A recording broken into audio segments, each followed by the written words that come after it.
Hello student. हम पढ़ा रहे हैं यूपिटर पर SC auditor and assistant account की ये क्लास चल रही है।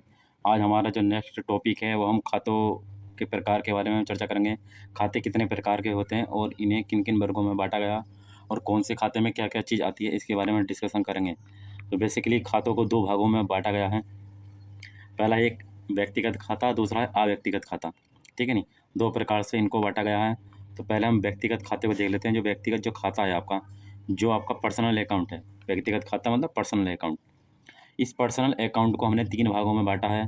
पहला है आपका प्राकृतिक व्यक्तिगत खाता, दूसरा है कृत्रिम व्यक्तिगत खाता, तीसरा प्रतिनिधित्व व्यक्तिगत खाता। ये तीन प्रकार के खाते हैं जो आपके पर्सनल अकाउंट में आते हैं।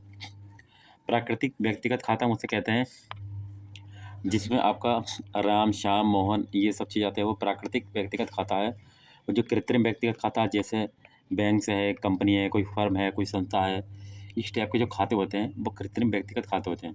जैसे आपका बैंक का अकाउंट हो गया, कोई फर्म हो गई, कोई संस्था हो गई, तो ऐसे खाते आपके कृत्रिम व्यक्तिगत खाते होते हैं। प्रतिनिधित्व व्यक्तिगत खाता उसे कहते हैं जिसमें आपका कैपिटल अकाउंट आया, जो हमने पीछे पढ़ा था, पृथक अस्तित्व की अवधारणा, संस्था की अवधारणा, ड्राइंग अकाउंट। क्योंकि इसमें स्वामी या व्यापार अपने नाम का प्रयोग नहीं करता, अपने नाम की जगह इसमें कैपिटल शब्द का यूज़ और ड्राइंग शब्द का यूज़ करता है। फिर आउटस्टैंडिंग एक्सपेंसेस, ये हमारा कौन सा प्रतिनिधित्व व्यक्तिगत खाते में आएगा। फिर आपका प्रीपेड एक्सपेंसेस, एक्रूड इनकम और अनर इनकम, ये आपके प्रतिनिधित्व व्यक्तिगत खाते हैं। जैसे मैं आपको कहूँ सैलरी पेड बिल अकाउंट, मैंने सैलरी पेड कर दी है तो वो आपके नाम मात्र खाते में जाएगी, या आप जो नॉमिनल जो अकाउंट होगा उसमें जाएगी, अभी मैं आपको पढ़ाऊँगा। और यदि मैं कहूँ सैलरी पे बिल अकाउंट, यानी कि सैलरी पे करना अभी बाकी है, हमने पे नहीं किए, तो वो आपके आउटस्टैंडिंग एक्सपेंसेस में जाएगा। ठीक है नहीं, जैसे प्रीपेड एक्सपेंसेस, एक्रूड इनकम, ये ऐसी इनकम होती है चालू वर्ष में हमने कमा तो ली है लेकिन हमें प्राप्त नहीं हुई है, तो वह प्रतिनिधित्व व्यक्तिगत खाते में जाएगी। ऐसी अनर इनकम, अनर इनकम हमने बिना कुछ करे, जो हमने आया है वो हमने प्राप्त कर लिया चालू वर्ष में, तो हम उसको लेस करेंगे, तो ये प्रतिनिधित्व व्यक्तिगत खाते में आएगी। ठीक है। अच्छा, व्यक्तिगत जो पर्सनल अकाउंट होता है इसमें आपका कौन सा आता है, जैसे एलआईसी बीमा हो गया, एलआईसी बीमा हो गया। ठीक है नहीं, और आपका जैसे कोई चीज़ आपको जैसे खरीदनी है, बेचनी है, जैसे कब परचेज हो गया, सेल्स हो गया, परचेज रिटर्न हो गया, सेल रिटर्न हो गया, तो इस टाइप के जो खाते हैं वो आपके पर्सनल अकाउंट में आते हैं। ठीक है नहीं, परचेज रिटर्न, सेल रिटर्न, इस टाइप के जो खाते हैं आपके पर्सनल अकाउंट में आएंगे। और किसी कोई फर्म होगी, कोई संस्था होगी, कोई कंपनी होगी, तो इस टाइप के खाते आपके कृत्रिम व्यक्तिगत खाते होते हैं। तो आई होप ये समझ में आ गया आपको, जो व्यक्तिगत खाते जो पर्सनल अकाउंट है। अब इसके बाद में हम देखते हैं अव्यक्तिगत खाता। अव्यक्तिगत खाता हमारे दो प्रकार के होते हैं। एक वास्तविक खाता या वस्तुगत खाता, इसे रियल अकाउंट बोलते हैं। क्या बोलते हैं इसको? Real account. और दूसरा है अवास्तविक खाता या नाम मात्र खाता खाता यानी कि नॉमिनल अकाउंट, जिसमें समस्त खर्चे आते हैं और हानि आती है और लाभ आते हैं। तो जो आपका रियल अकाउंट है, जो वास्तविक खाता, जो वस्तुगत खाता हम बोलते हैं, इसमें सारी के सारे माल आते हैं, संपत्ति आती है, स्टॉक आता है, मेंटेन करना आता है।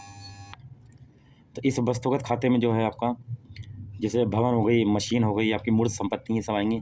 अमूर्त संपत्ति जो खयाती ट्रेडमार्क, ये आपके वास्तविक खाते में आते हैं। जैसे आपको कोई स्टॉक हो गया, नहीं स्टॉक, स्टॉक किस में आएगा? स्टॉक आपका रियल अकाउंट में आएगा। ठीक है। और जो आपके अवास्तविक खाते होते हैं, अवास्तविक खाते में जैसे सैलरी पेड, सैलरी हमने पेड कर दी तो वो आपकी किस में आएगी? नाम मात्र खाते में आएगी। बैड डेप्थ किस में आएंगे, यानी कि डूबत ऋण, ये भी आपके नाम मात्र खाते में आएंगे। और आगे अगर रेंट रेंट पेड, तो रेंट पेड किस में आएगा? अवास्तविक खाते में आएगा, नॉमिनल अकाउंट में आएगा। और यदि आ जा रेंट पेबल अकाउंट, रेंट पे करना अभी बाकी है, हमने पे नहीं किया, तो वो आपके प्रतिनिधित्व व्यक्तिगत खाते में आएगा। और यदि रेंट पेड हो गया, पेड का हमने कर दिया, तो वो आपका नाम मात्र खाते में जाएगा। ये आपके दो चीज़ आपके समझ में आ गई। अब एग्जाम्पल देख लेते हैं, जैसे कौन कौन से एग्जाम्पल है इसके। इस एग्जाम्पल की बात करें, जैसे आपका स्टॉक अकाउंट, ये आपका रियल अकाउंट है, वास्तविक खाता, ठीक है ना, इसमें जाएगा। बैड डेप्थ यानी कि डूबत ऋण, ये आपका नॉमिनल अकाउंट है, अवास्तविक खाता, इसमें आपका जाएगा ये। अगला प्रोविजन फॉर बैड डेप्थ, ये आपके व्यक्तिगत खाते में जाएगा।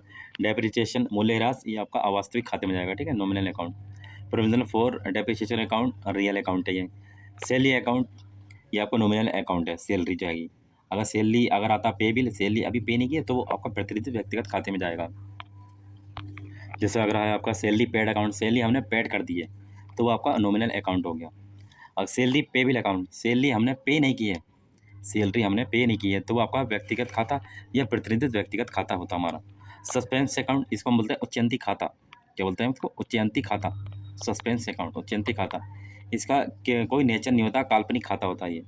फिर आपका LIC जीवन बीमा, ये आपका व्यक्तिगत खाता, व्यक्तिगत खाता LIC बीमा। फिर आता आयकर इनकम, ये भी व्यक्तिगत खाता। फिर आपका purchase account, sales account, purchase return account, sales return account, ये आपके कौन कौन से पर्सनल खाते हैं आपके, ये सब कैसे पर्सनल खाते हो गए। जैसे आपका कोई टैक्स देना हो गया, या LIC बीमा हो गया, या परचेज रिटर्न, सेल रिटर्न, ये आपके व्यक्ति के पर्सनल खाते में आते हैं।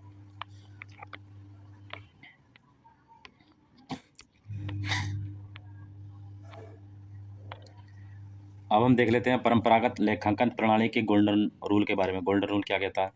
खातों की प्रकार की बात करते हैं। खाते हमारे 3 प्रकार के होते हैं, व्यक्तिगत खाता, वास्तविक खाता, अवास्तविक खाता। तो हमने इसमें एक कैटेगरी वाइज इसको बांटा और हमने ये बताने की कोशिश करी है कि यदि हमारा व्यक्तिगत खाता हुआ तो व्यापार से आने वाली वस्तु को डेबिट करो और व्यापार से जाने वाली वस्तु को क्रेडिट करो। ये हमारा व्यक्तिगत खाता। जैसे कोई चीज़ आ रही है, आने वाली वस्तु को डेबिट करो, ठीक है नहीं। जैसे मैंने कहा कि राम से फर्नीचर आया, राम से क्या आया? फर्नीचर आया, ठीक है नहीं, आया। तो हम आने वाली वस्तु को डेबिट करो, तो हमारे पास क्या आया? फर्नीचर आया ना, तो क्या हो जाएगी इसकी एंट्री? वाई फर्नीचर डेबिट, आने वाली वस्तु होगी ना डेबिट, और जाने वाली वस्तु को क्रेडिट करो। तो किसके पास से जा रही है? राम की, तो राम क्या हो जाएगा? To credit.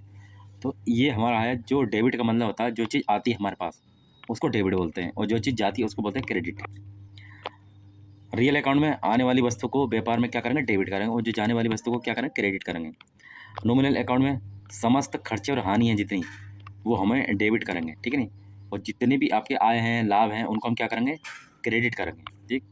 ये बात आपको समझे? जैसे आपकी कोई एसेट हो गई, कोई संपत्ति हो गई, इस संपत्ति को हम क्या करेंगे? डेबिट करेंगे। कोई आपके लायबिलिटीज हो गई, दायित्व हो गए, इसको हम क्या करेंगे?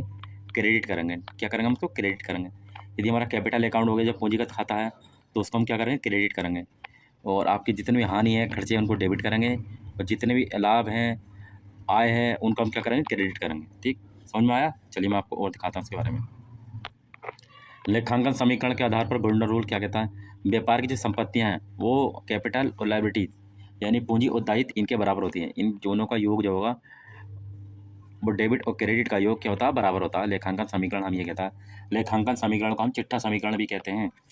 लेखांकन समीकरण को हम क्या कहते हैं? चिट्ठा समीकरण भी कहते हैं। और लेखांकन समीकरण के आधार पर खातों को हमने 5 भागों में बांटा। कितने भागों में बांटा? 5 भागों में बांटा। जैसे संपत्ति खाता यानी एसेट अकाउंट, इस खाते का जो बैलेंस होता है वो डेबिट होता है, यानी कि संपत्ति खाता आपका डेबिट होता है। और यदि हमें इसमें वृद्धि करनी है तो इसमें डेबिट किया जाएगा। जैसे कोई हमने चीज़ ली, यदि हमें वृद्धि करनी है किसी चीज़ में तो उसमें और चीज़ डाल दो तो वृद्धि हो जाएगी, और कोई चीज़ हमें निकाल दो तो उसमें कमी हो जाएगी। तो यही चीज़ है। तो ये एसेट अकाउंट हमारा क्या होता है? डेबिट होता है। यदि हमें इसमें वृद्धि करनी है तो हम इसको डेबिट करेंगे, यदि हमें इसमें कमी करनी है तो हम इसमें क्या करेंगे? क्रेडिट करेंगे, ठीक है, उल्टा हो जाओ। अब आपका आता है आपका दायित्व खाता, लायबिलिटीज अकाउंट। इस खाते का जो बैलेंस होता है वो क्रेडिट होता है। यदि इसमें वृद्धि करनी है तो क्रेडिट करेंगे, और कमी करनी है तो डेबिट करेंगे। इसी तरीके से कैपिटल अकाउंट, ये कैसा होता है? क्रेडिट होता है। यदि इसमें वृद्धि करेंगे तो क्रेडिट करेंगे, यदि कमी आएगा तो डेबिट करेंगे, ठीक है, अपोजिट होता है। जितने भी लाभ हानि खाते हैं वो काय में आते हैं? आपके डेबिट। इसका बैलेंस डेबिट होता है। वृद्धि करेंगे तो डेबिट, और कमी करेंगे तो क्रेडिट। आय तथा लाभ को हम क्या करेंगे? क्रेडिट, और वृद्धि करेंगे क्रेडिट, और कमी करेंगे तो डेबिट हो जाएगा ये हमारा, ठीक। अब मैं आपको चार्ट के माध्यम से इसको बता दूं आपको। जैसे चार्ट बना रखा, खाते प्रकार, खातों के 5 प्रकार होते हैं। जैसे संपत्ति अकाउंट का बैलेंस जो होता है क्या होता है? डेबिट होता है। तो यदि इसमें वृद्धि करनी है तो डेबिट करेंगे, कमी करनी है तो क्रेडिट करेंगे, ठीक है नहीं। और जो आपके दायित्व यानी कि जो जितने भी खर्चे होते हैं, इसका बैलेंस क्या होता है? क्रेडिट। वृद्धि करनी है तो क्रेडिट करेंगे, कमी करनी है तो क्या करेंगे? डेबिट कर देंगे, अपोजिट कर देंगे, ठीक है नहीं। पूंजी खाता ये क्रेडिट होता है, और जो आपकी जितनी भी हानि है वो डेबिट, जितनी भी आपके लाभ है वो क्रेडिट। वृद्धि करनी है तो ये इसमें क्रेडिट करेंगे, डेबिट करेंगे, क्रेडिट करेंगे, और कमी करनी है तो उसका अपोजिट कर देंगे, ठीक है। तो ये खातों के प्रकार हो गए। ये खाते आपने कितने प्रकार के बांटे हैं? यहाँ पे खातों के प्रकार हो गए। अब हम एक लेखांकन समीकरण के बारे में हम देख लेते हैं। लेखांकन समीकरण को हम चिट्ठा समीकरण भी कहते हैं, और ये द्विपक्षीय अवधारणा पर आधारित है। लेखांकन समीकरण, लेखांकन समीकरण हम देख लेते हैं। लेखांकन समीकरण द्विपक्षीय अवधारणा पर आधारित है। जो पीछे के वीडियो हमने जो लेखांकन के आधार पर सिद्धांत के बारे में पढ़ाया था, उसमें हमने कुछ परंपराएं पढ़ाई थी। तो उसमें हमने पढ़ाया था द्विपक्षीय अवधारणा, जिसमें हमने ये बताया था कि डेबिट और क्रेडिट पक्ष का योग क्या होता है? बराबर होता है। ये हमने पीछे पढ़ाया था, ठीक है। तो लेखांकन समीकरण को हम चिट्ठा समीकरण भी कहते हैं, लेखांकन समीकरण को, ठीक है। अब लेखांकन समीकरण में होता क्या है ये जितनी भी आपकी संपत्ति हैं वो लायबिलिटीज़ और कैपिटल इन दोनों का योग क्या होता है, बराबर होता है। यानी बैलेंस शीट में इन दोनों का योग बराबर होगा। बैलेंस शीट को हम तुलन पत्र भी कहते हैं। तो डेबिट और क्रेडिट पक्ष का योग क्या होगा, बराबर होगा इसमें। लेखांकन समीकरण लेखा पुस्तकों में रिकॉर्ड किए जाने वाले डेबिट और क्रेडिट यानी कि नाम और जमा, ठीक है नहीं। नाम होगा तो डेबिट होगा, जमा होगा तो क्रेडिट होगा, ठीक है नहीं। ये आप याद रखना। अगर कहीं नाम आगा तो नाम का मतलब क्या होगा, डेबिट, और जमा का मतलब क्या होगा, क्रेडिट। पक्षों के संतुलन पर आधारित एक बुनियादी सिद्धांत है लेखांकन समीकरण। इसका विचार यह है कि किसी भी व्यवसाय की कुल परिसंपत्तियाँ, जितनी भी आपकी परिसंपत्तियाँ एसेट है टोटल, हमेशा उसकी वित्तीय देनदारियाँ तथा मालिक स्वामी द्वारा प्रदान की गई पूंजी का योग के बराबर होती हैं। यानी कि जो एसेट होती हैं, ये एसेट जो होती हैं वो आपकी लायबिलिटीज़ और पूंजी इसके बराबर होती हैं। इस संबंध को सूत्र के रूप में व्यक्त करने पर जो समीकरण हमें बनता उसे लेखांकन समीकरण कहता है। लेखांकन समीकरण देखो कौन कौन से होते हैं, मैं आपको दिखाता हूँ। लेखांकन समीकरण यानी कि परिसंपत्तियाँ एसेट, लायबिलिटीज़ प्लस कैपिटल का योग क्या होगा आपका, एसेट। इसकी एक लेखांकन समीकरण है। और इसको और दूसरे रूपों में भी व्यक्त किया जा सकता है। जैसे यदि मैं आपको ऐसे बता दूँ, देखो संपत्ति एसेट जो होती हैं वो लायबिलिटीज़ प्लस कैपिटल इन दोनों का योग जो होता है वो, ये पहला समीकरण है आपका। यदि मैं आपको बता दूं कि लायबिलिटीज़ इस एसेट में से यदि मैं कैपिटल घटा दूं तो लायबिलिटीज़, ये भी हमारा लेखांकन समीकरण है। यदि हमें कैपिटल निकालना, पूंजी निकालनी है तो इस एसेट में से क्या घटा दें, लायबिलिटीज़ घटा दें। तो ये तीनों के तीनों की हमारी क्या है, लेखांकन समीकरण है, ये तीनों के तीनों, ठीक है। तो लायबिलिटीज़ एसेट माइनस कैपिटल, ये भी हमारा लेखांकन समीकरण है। यदि जो हमारा पूंजी है कैपिटल इस एसेट में से लायबिलिटीज़ घटा दो, ये हमारा लेखांकन समीकरण है। अब बैलेंस शीट में कैसे दिखाएंगे इनको, तुलन पत्र, बैलेंस शीट को क्या बोलते हैं, तुलन पत्र भी बोलते हैं। एक और व्यवसाय की सभी परिसंपत्तियां सूचीबद्ध होती हैं, दूसरी ओर सभी दायित्व और स्वामी की पूंजी दिखाई जाती हैं। यानी कि एक साइड में सारे एसेट्स और दूसरी साइड में जितने भी खर्चे हैं, पूंजी हैं, वो सारे आ जाएंगे। लेखांकन समीकरण इन दोनों पक्षों के बीच मूलभूत संतुलन को स्पष्ट करता है, इसीलिए इसे तुलन पत्र समीकरण भी कहते हैं। तुलन पत्र पर किसी विशेष स्थिति पर व्यवसाय की वित्तीय स्थिति देखने पर यही समीकरण सत्यापित होना चाहिए, अर्थात संपत्ति का कुल योग उसके स्रोतों यानी कि लायबिलिटीज़ और कैपिटल के योग के बराबर होता है। यानी कि मैंने आपको बताया डेबिट और क्रेडिट पक्ष का योग क्या होगा, बराबर होगा बैलेंस शीट में।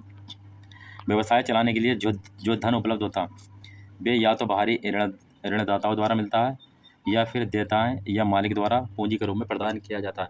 यदि आपको व्यवसाय चलाना है तो व्यवसाय चलाने के लिए या तो अपनी जेब से पैसा खर्च करो या बाहर से पैसा लाओ या कहीं से भी लाओ, तो आपको व्यवसाय चलाने के लिए कहीं से ऋण की ज़रूरत पड़ती है, पैसे की ज़रूरत पड़ती है, बाहर से हो या अंदर से हो, ठीक है। इसीलिए किसी परिसंपत्ति का अस्तित्व हमेशा किसी न किसी वित्तीय स्रोत पर निर्भर करता है। लेखांकन समीकरण इस तथ्य को संक्षेप में बताता है। जब हम किसी लेन देन का विश्लेषण करते हैं तो हम मूल रूप से ये जानना चाहते हैं कि उस लेन देन का तुलन पत्र यानी कि बैलेंस शीट पर क्या प्रभाव पड़ा है। परिसंपत्तियाँ बड़ी हैं या देनदारियाँ बड़ी हैं या पूंजी में बदलाव हुआ, तो बैलेंस शीट से हमें ये पता चलता है कि कितना नुकसान हुआ, कितना लॉस हुआ, कितने खर्चे बढ़े हैं, घटे हैं, प्रॉफिट कितना हुआ, तो इस चीज़ की चर्चा की जाती है। यदि किसी तिथि पर दोनों पक्षों का योग समान ना हो, यदि किसी तिथि पर दोनों पक्षों का योग समान ना हो तो उस स्थिति में क्या होगा, तो लेखांकन या रिकॉर्डिंग में त्रुटि का संकेत मिलता है। अतः लेखांकन समीकरण लेखा जांच और वित्तीय रिपोर्टिंग का आधार होता है। यदि कोई चीज़ कम बढ़ती होती है तो उसमें त्रुटि का संकेत मिलेगा हमें इसमें। तो ये लेक्चर हमारा खातों के लेकर के बारे में था। ये खाते कितने प्रकार के होते हैं, आई होप आपको समझ में आया होगा। तो हमने खातों के प्रकार पढ़ लिए और लेखांकन समीकरण के बारे में चर्चा की। अब हम नेक्स्ट वीडियो में जनरल और रोज रामचा के बारे में हम चर्चा करेंगे कि जनरल किस प्रकार से बनता है और कौन कौन सी एंट्री इसमें की जाती हैं। चलिए, थैंक्स।